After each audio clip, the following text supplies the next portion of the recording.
गिरिधारी जय राधा माधव कुंज बिहारी जय गोपी जन वल्लभ जय गिरिवरधारी जय गोपी जन वल्लभ जय गिरिवरधारी यशोदानन्दन व्रज जनरञ्जन यशोदानन्दन व्रज जनरञ्जन यशोदानन्दन व्रज जनरञ्जन यमुनातीरावनचारी जय राधा माधव कुंज बिहारी हरे कृष्णा कृष्ण कृष्ण हरे हरे हरे राम राम राम हरे हरे हरे कृष्णा कृष्ण कृष्ण हरे हरे हरे राम राम राम हरे हरे जय राधा माधव श्री राधे जय जय प्रभुपाद गुरुदेव जय जय गुरुदेव निताय गौर हरि बोल निताय गौर हरि बोल गौर प्रेमानंदे हरि हरि बोल। श्री श्री मंगलाचरण। ओम अज्ञानतिमिरन्धस्य ज्ञानाञ्जनं शलाकया चक्षुरुन्मीलितं येन तस्मै श्रीगुरुवे नमः। श्रीचैतन्यमनोभीष्टं स्थापितं येन भूतले स्वयं रूप सदा ददाति स्वपदान्तिकम्। वन्देऽहं श्रीगुरु श्रीयुतपादकमलं श्रीगुरुन् वैष्णवांश्च श्रीरूपं साग्रजातं सगण रघुनाथान्वितं तं सजीवं साद्वैतं सावधूतं परिजनसहितं कृष्ण चैतन्यदेवं श्रीराधा कृष्ण पादान सगण ललिता श्रीविशाखान्वितांश्च नमः विष्णुपादाय कृष्णपृष्ठाय भूतले श्रीमते भक्तिवेदान्त स्वामिनीति नामिने नमस्ते सरस्वती देवी गौरवाणी प्रचारिणे निर्विशेष शून्यवादी पाश्चात्यदेशतारिणे वाञ्छाकल्पतरुभ्यश्च कृपा सिन्धुभ्येव च पतितानां पावनेभ्यो वैष्णवेभ्यो नमो नमः।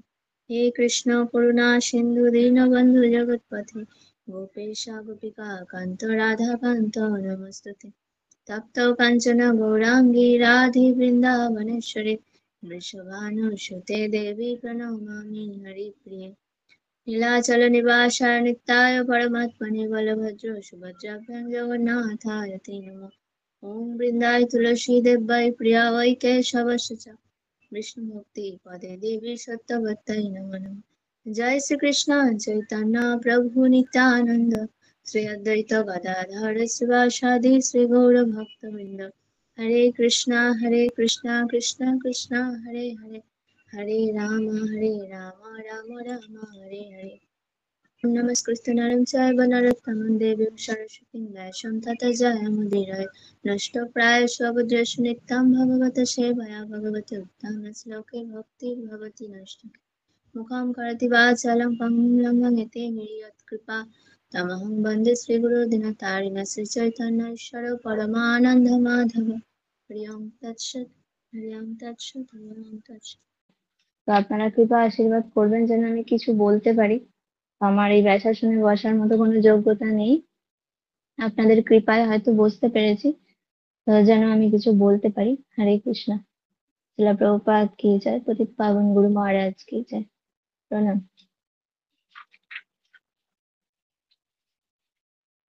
তো 18 নম্বর অধ্যায় আমরা দৈব সুর সম্পদ বিভাগ যোগ আমরা আজকে 18 নম্বর শ্লোক নিয়ে আলোচনা করব।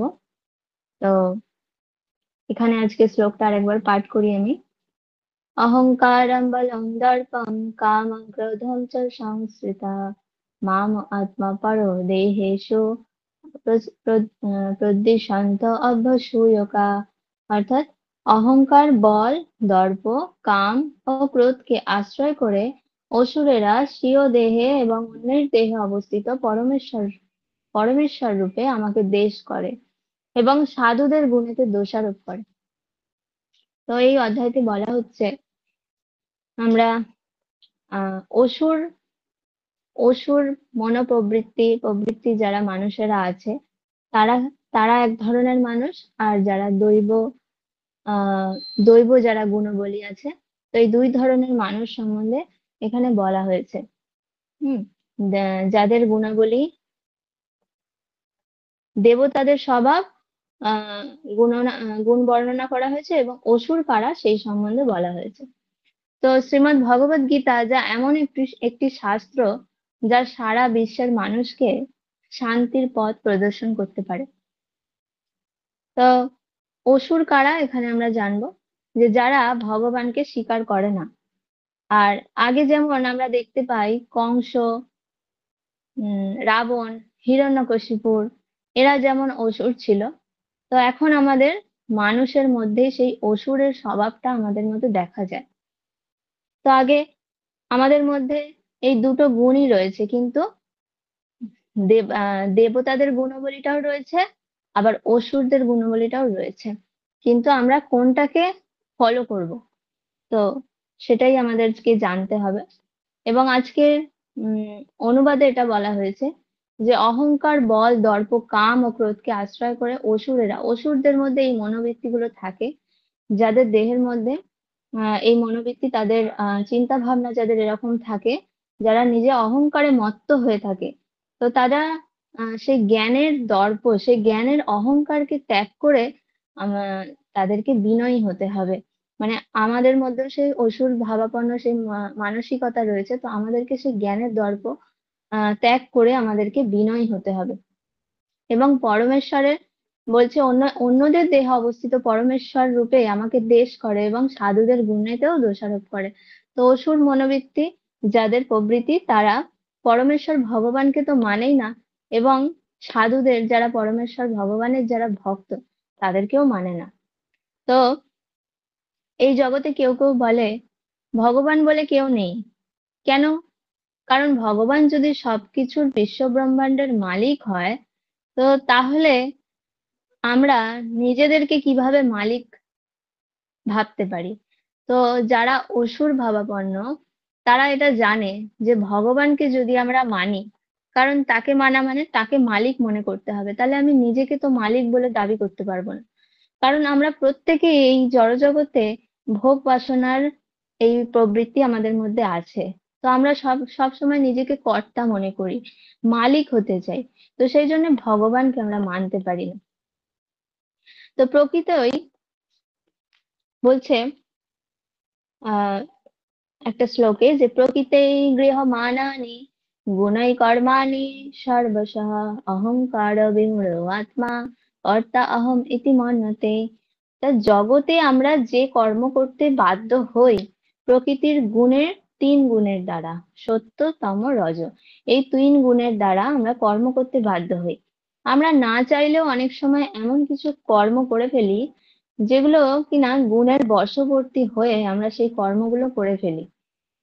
খারাপ কর্ম যেগুলো আমরা করতে চাই না, অনেক সময় তিন গুণের প্রভাবে পড়ে আমরা সেই খারাপ কর্মগুলো করে ফেলি। তো কার্যকরী গুণের ভিত্তিতে, যার মধ্যে যেই গুণের আধিক্য রয়েছে সে সেই রকম কার্য করে থাকে। কেউ সত্য গুণের কেউ তম গুণের অধিকারী, কেউ রজগুণের অধিকারী, তো যে যেরকম গুণে রয়েছে তো সে সেই রকম কার্য করে থাকে। তো অহংকারে বশবর্তী হয়ে মূর্খ ব্যক্তিরা নিজেকে কর্তা বলে মনে করে, অহম ইতি মন্যতে, সবসময় নিজের বলে এটা মনে করে থাকে। তো এই জগতের সবকিছু আমার ভোগের জন্য তারা এরকমটা মনে ভেবে থাকে। কিন্তু ভগবান বলছে 10 নম্বর অধ্যায় 10 নম্বর অধ্যায় 8 নম্বর শ্লোকে অহম সর্বস্ব প্রভব মত্তা সর্বং প্রবর্ততে ইতিমত্তা ভজন্তে মাম বুধা ভাব সমন্বিতা। তা আমার থেকে সবকিছু সৃষ্টি হয়েছে, ভগবান বলছে। ঐশ্বর্যস্য সমগ্রস্য বীর্যস্য যশস্বীয় জ্ঞান ও বৈরাগ্য সেব সন্ন্যং ইতি। যার মধ্যে স্বর ঐশ্বর্য 6টি গুণ রয়েছে, যার মধ্যে আছে এই 6টা গুণ, সেই হলো ভগবান শ্রীকৃষ্ণ। তো আমরা যারা অসুর ভাবাপন্ন ব্যক্তিরা আছে, যারা নিজেদেরকে মালিক বলে মনে করে থাকে, তো তাদের জন্য ভগবানের এই ব্যাখ্যাটা, যে তারা যাতে বুঝতে পারে যে ভগবান কি, আমাদের সাথে ভগবানের কতটা পার্থক্য রয়েছে। আমাদের সাথে শুধু না, দেব দেবীরা যারা রয়েছে তারাও ভগবানের উপাসনা করে, তারাও ভগবানের ভক্ত। তো সেই জন্য এখানে ভগবানের আহ কিছু কথা বলা হয়েছে, যে এখানে বলা হচ্ছে যে ভগবান স্বর ঐশ্বর্যের অধিকারী, এবং ভগবান আমাদের চাহিদা অনুযায়ী সবকিছু দিয়েছেন, সবকিছুর একটা নির্দিষ্ট করে দিয়েছে। হম ঈশদ উপনিষদে বলা হয়েছে ঈশাবস্যমিদং সর্বং যৎকিঞ্চ জগতাং জগতি ন তাক্তেন ভঞ্জিতা মাদি কচ সিদ্ধনাম। তো ভগবান আমাদের জন্য যেইটুকু বরাদ্দ করে দিয়েছে, সেটা নিয়ে আমাদের সন্তুষ্ট থাকা উচিত। তো কর্ম অনুযায়ী আমরা সবকিছু প্রাপ্ত হয়েছি, পূর্বকৃত কর্ম অনুযায়ী। তো সবকিছু ভগবানের সম্পত্তি মনে করে অন্য সবকিছুর ওপর আমরা লোভ করব না। যদি আমরা এরকমটা মনে ভেবে থাকি যে সবকিছু ভগবানের, তো তখন আমাদের সেই লোভ, অহংকার, এই জিনিসগুলো আসবে না। তো যারা ভগবানকে মানে না, তারা ভগবানের উপর ঈর্ষান্বিত, এবং যারা ভগবানের ভজনা করে থাকে, যারা শুদ্ধ ভক্ত বা কৃষ্ণ ভক্ত, তো তাদের প্রতিও তারা ঈর্ষান্বিত, তাদেরকে তারা হিংসা করে। তারা বলে যে এই জগৎ এমনি থেকেই সৃষ্টি হয়ে গেছে।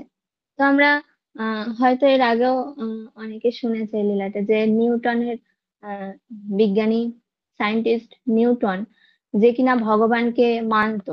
হুম সে ভগবানকে মানতো, কিন্তু তার এক বন্ধু ছিল, সে সে কিন্তু নাস্তিক ছিল।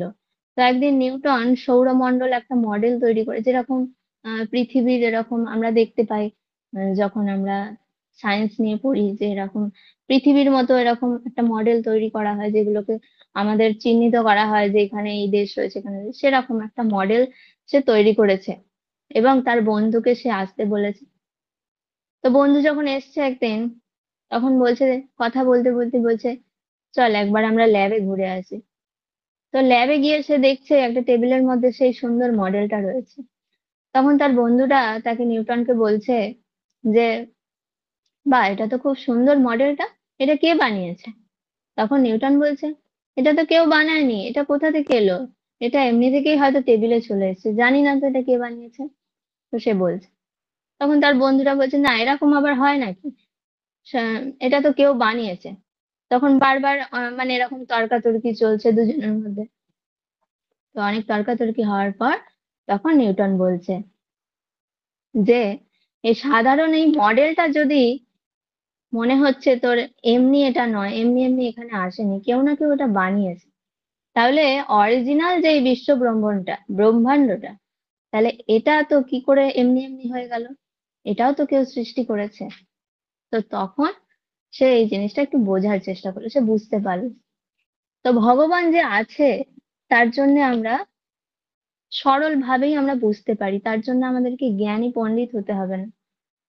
আমরা সাধারণ বুদ্ধিতেই, সাধারণ চিন্তা করলে আমরা বুঝতে পারবো যে ভগবানের অস্তিত্ব রয়েছে।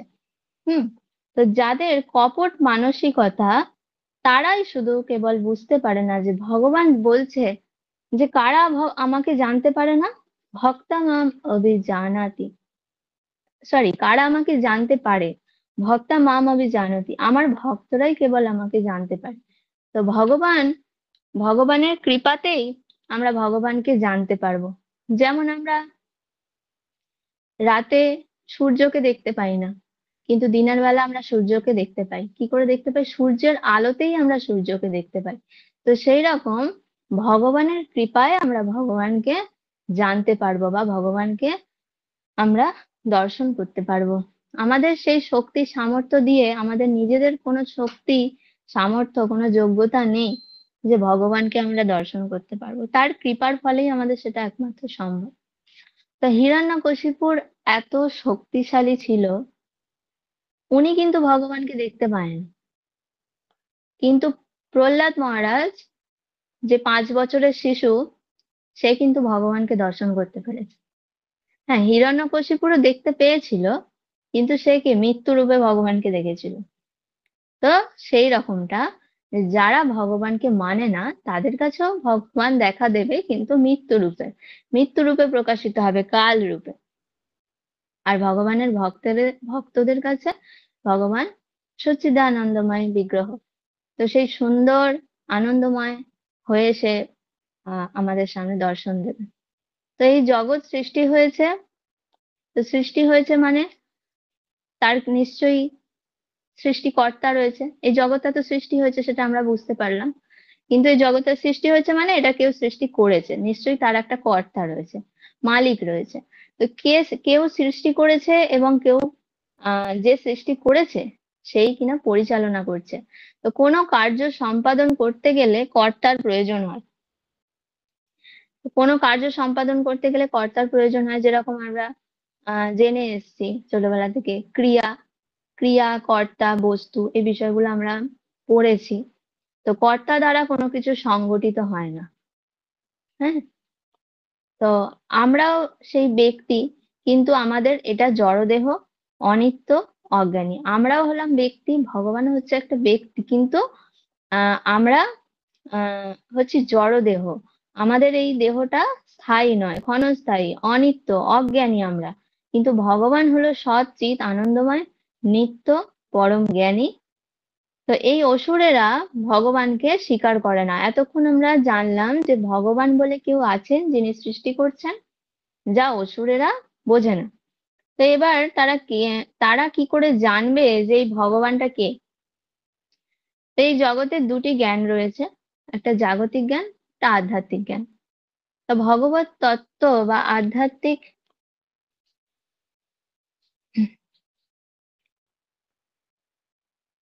তত্ত্ব বা আধ্যাত্মিক জ্ঞানের শিক্ষা নিতে গেলে আমাদের এই শাস্ত্রে শরণাপন্ন হতে হবে, শাস্ত্র অধ্যয়ন করতে হবে। তো হবে, এবং ভগবান বলছে 14 নম্বর অধ্যায়ে 14 নম্বর অধ্যায়ের 4 নম্বর শ্লোকে ভগবান বলছে, সর্বজনেষু কৌন্তেয় মূর্তয় সম্ভবন্তি ইয়া তাসাং ব্রহ্ম মহজ্জনিরহং বীজপ্রদ পিতা। হে কৌন্তেয়, সকল যোনিতে বিভিন্ন প্রজাতির যে সমস্ত মূর্তি প্রকাশিত হয়, ব্রহ্মরূপী যোনি তাদের জননী স্বরূপা, এবং আমি তাদের বীজ প্রদানকারী পিতা। অহম বীজ প্রদ পিতা, অর্থাৎ আমি সমস্ত জীবের বীজ প্রদানকারী পিতা। ভগবান সেটা বলেছেন। তো একটা শিশু যেমন জানতে পারে তার মায়ের কাছ থেকে যে তার বাবা কে, তেমন ভগবান সম্বন্ধে আমাদের জানতে হলে আমাদের সেই মা হচ্ছে আমাদের শাস্ত্র, যার আশ্রয় গ্রহণ করতে হবে। তাহলেই আমরা ভগবানকে জানতে পারবো, আমাদের পরম পিতাকে সেই সম্বন্ধে আমরা জানতে পারবো। তো এই ব্রহ্মাণ্ডের শ্রেষ্ঠ ব্যক্তিকে, এই ব্রহ্মাণ্ডের শ্রেষ্ঠ ব্যক্তিকে ব্যক্তি এই ব্রহ্মাণ্ডের শ্রেষ্ঠ ব্যক্তি হলো ব্রহ্মা। ব্রহ্মা কি বলেছে? তো আমাদের সেই শ্রেষ্ঠ ব্যক্তি হচ্ছে ব্রহ্মা। তো সেই শ্রেষ্ঠ ব্যক্তির থেকে আমাদেরকে জ্ঞান অর্জন করতে হবে। তো কি বলছে? ঈশ্বর পরমকৃষ্ণ সচ্চিদানন্দ বিগ্রহ অনাদি আদি গোবিন্দ সর্বকারণ কারণ। তো সেই ব্রহ্মাজি বলছে পরম ঈশ্বর হলো কৃষ্ণ। তো তুমি সর্বেশ্বর ঈশ্বর ব্রজেন্দ্র কুমার, তোমার ইচ্ছায় হয় বিশ্বের সৃজন সংহার। তো ঈশ্বর, ঈশ্বর কথার অর্থ যে সর্বনিয়ন্ত্রক। তো অনেক দেবদেবীরাও, তারাও কিছু না কিছু নিয়ন্ত্রক।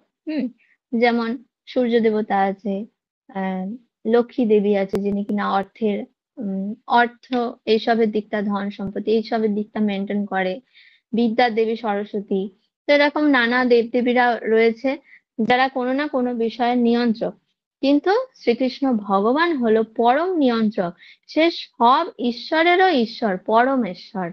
তো সচ্চিদানন্দময় বিগ্রহ, সচিত আনন্দময়, অনাদির আদি গোবিন্দ, অর্থাৎ আদি, অনাদির আদি। আদি কথার অর্থ হলো পুরনো, তো অনাদির, যেটার আদি খুঁজে পাওয়া যায় না। তো ভগবান হলো অনাদিরও আদি। তো ভগবান হচ্ছে নিত্য। ভগবানের কোনো আহ যে আমাদের যেরকম জন্ম মৃত্যু হয়, তো ভগবান কিন্তু অনাদিরও আদি। সেটা বোঝানো হয়েছে যে ভগবান অনন্ত কাল ধরে সে রয়েছে এবং সেই সবকিছু সৃষ্টি করছে এবং সেই সবকিছু ধ্বংস করছে। তো পার্বতী শিবজিকে বলছেন কার আরাধনা শ্রেষ্ঠ। পার্বতী শিবজিকে বলছে কার আরাধনা শ্রেষ্ঠ। তো আরাধনানাং সর্বেষাং বিষ্ণু আরাধনা পরম। হে দেবী, সমস্ত আরাধনার মধ্যে বিষ্ণু আরাধনা শ্রেষ্ঠ। শিবজি পার্বতীজি বলছে। তো দেবদেবীরাও বৈষ্ণবী, তারাও কিন্তু শ্রীকৃষ্ণের ভক্ত। কিন্তু ভগবান বলছে মত্ত পরতর নান্যম কিঞ্চিদস্তি ধনঞ্জয়। হে ধনঞ্জয়, আমার থেকে শ্রেষ্ঠ কোনো কিছুই নেই। এই অসুরেরা চায় যার এই জগৎ থেকে তাকে বাদ দিয়ে সমস্ত কিছু ভোগ করতে। আমাদের পরবর্তী জীবন আমরা নির্ধারিত করতে পারবো আমরা এই জন্মের কর্ম অনুযায়ী। আমরা যেরকম পূর্বকৃত কর্মফল এখন ভোগ করছি, সেরকম এই জন্মে আমরা যা জানতে পারছি, তো সেই জানার পরেও যদি ভুল করি, তাহলে এই জন্মের কর্ম, সেই যা করব সেই ফলটা আমরা ভোগ করবো পরের জন্মে। তো যদি আমরা ভগবানের নির্দেশ মেনে চলি, তাহলে আমরা আনন্দে থাকতে পারবো এবং একটা নির্দিষ্ট সময় অবধি, এবং শেষে ভগবানের কাছে নিত্য আলয়ে আমরা ফিরে যেতে পারবো। কিন্তু এই জগৎটা হচ্ছে দুঃখালয়ম অশাশ্বতম, যা আমরা দুঃখ ভোগ করার বাসনা এবং সুখ লাভের বাসনা, হুম, এইসব এইসবই হচ্ছে এই জড় জগতের মধ্যে রয়েছে। কিন্তু কৃষ্ণ ভুলে যে জীব অনাদির বহির্মুখ নিকটস্থ মায়াতারে দেখ সংসার আদি সুখ, সংসার আদি দুঃখ, কৃষ্ণ ভুলে যাবার ফলে দুঃখ। তাই আমাদের কৃষ্ণ উন্মুখ হতে হবে। তো কৃষ্ণকে ভুলে যাওয়ার কারণে বা তাকে আহ তার থেকে সম্পূর্ণ আলাদা থাকার ফলে, বা আমরা নিজেরা নিজেরা ভোগ বাসনা করার এই মনোবৃত্তি থাকার ফলে আমাদের এই এত সংসারের এত দুঃখ কষ্ট ভোগ করতে হচ্ছে। তাই আমাদের বলা হচ্ছে যে কৃষ্ণ উন্মুখ হতে হবে, কৃষ্ণ বিমুখ নয়। তো তাই আমাদের এই যুগে কলিযুগের একটা সহজ পন্থা দিয়েছে, যা কিনা চারটে যুগের মধ্যে চারটে ধর্ম রয়েছে, কিন্তু এই কলিযুগের কথা কি বলা হয়েছে? হরিনাম সংকীর্তন। সত্য যুগের জন্য ছিল ধ্যান, ত্রেতা যুগের জন্য ছিল যজ্ঞ, দাপর যুগের জন্য ছিল অর্চন, আর কলি যুগের জন্য হলো সংকীর্তন। কৃতে যোদ্ধায়ত বিষ্ণু ত্রেতায়াং যজত মুখাই, দাপরে পরিচর্যায়াং কলৌ তদ্ধরি কীর্তনাথ।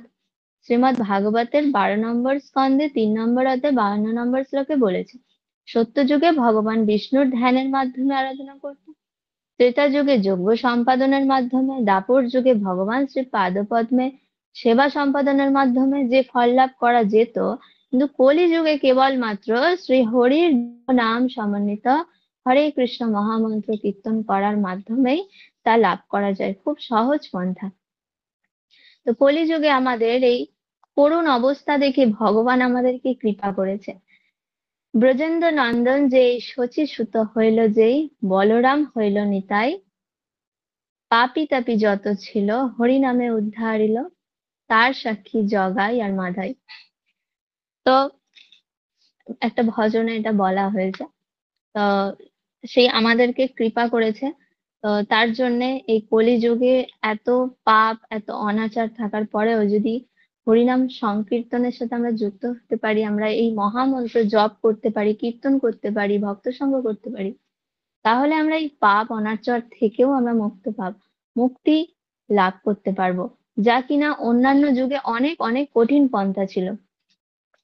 তারপরে যেটা বলা হয়েছে বৃহৎ নারদীয় পুরাণে, হরের নাম হইব কেবলম, কলহ নাস্তিব্য গতিরন্যত। তো কলহ ও কপটতার এই যুগে উদ্ধার লাভের কেবলমাত্র পন্থা হচ্ছে ভগবান শ্রীহরির দিব্য নাম কীর্তন করা। এতদ্ব্যতীত আর কোনো উপায় নেই, আর কোনো উপায় নেই, আর কোনো উপায় নেই। তো শ্রী চৈতন্য মহাপ্রভু হচ্ছেন স্বয়ং ভগবান শ্রীকৃষ্ণ, যিনি আজ থেকে 536 বছর পূর্বে আবির্ভূত হয়েছিলেন। তো ভগবানের দিব্য নামের প্রচার এবং কলিযুগের যুগ ধর্ম প্রবর্তন করার জন্য তো আমাদের সেই মহাপ্রভুর শরণাপন্ন হতে হবে। সে যে শিক্ষাগুলো দিয়ে গেছে সেগুলো আমাদেরকে ফলো করতে হবে। তার ফলে আমাদের যে এই যে অহংকার, কাম, ক্রোধ, লোভ, মোহ, মদ, মাৎসর্য, এই যে ষড়রিপু বা এই যে আজকের শ্লোকেও যেটা অনুবাদে বলা হচ্ছে যে যে অসুর মনোবৃত্তি, আজকের পুরো অধ্যায়টাই সেই সম্বন্ধেই বলা হয়েছে যে মানুষের যে অসুর মনোবৃত্তি যে আজকের কলিযুগের মধ্যে মানুষের মধ্যে প্রবণতা দেখা যায়, তো সেটা থেকে আমরা কিভাবে উদ্ধার হতে পারবো।